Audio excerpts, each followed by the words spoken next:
Hi everybody, this is Rob here, the superintendent at the Maryland School for the Blind. As you know, we've been struggling through the pandemic trying to get our students back to campus as safe and as soon as possible. And for our kids, beyond many other students, it is critically important for them to be back with their teachers and staff and to continue their learning, and they can do it no other place than at the school. We are at a critical juncture in our plan.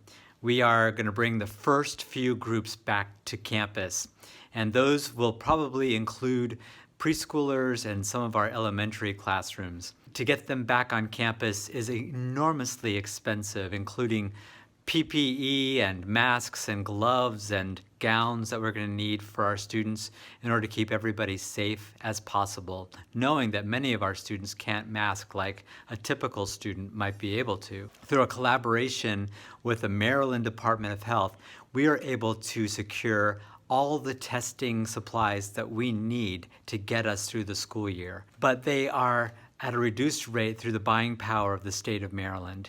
So we're very thankful to our friends and our colleagues at the Department of Health.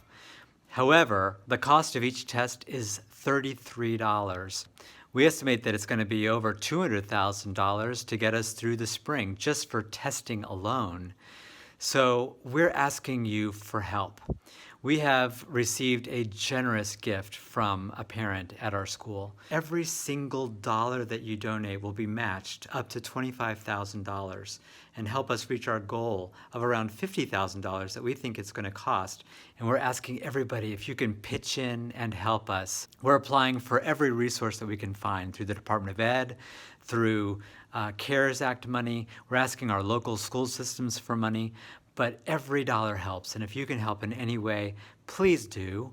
And if you can't, please share our request with your friends and your family. Maybe there's someone out there that can give a few dollars that can help us. Thank you so much for your consideration and for helping us get our students back to school.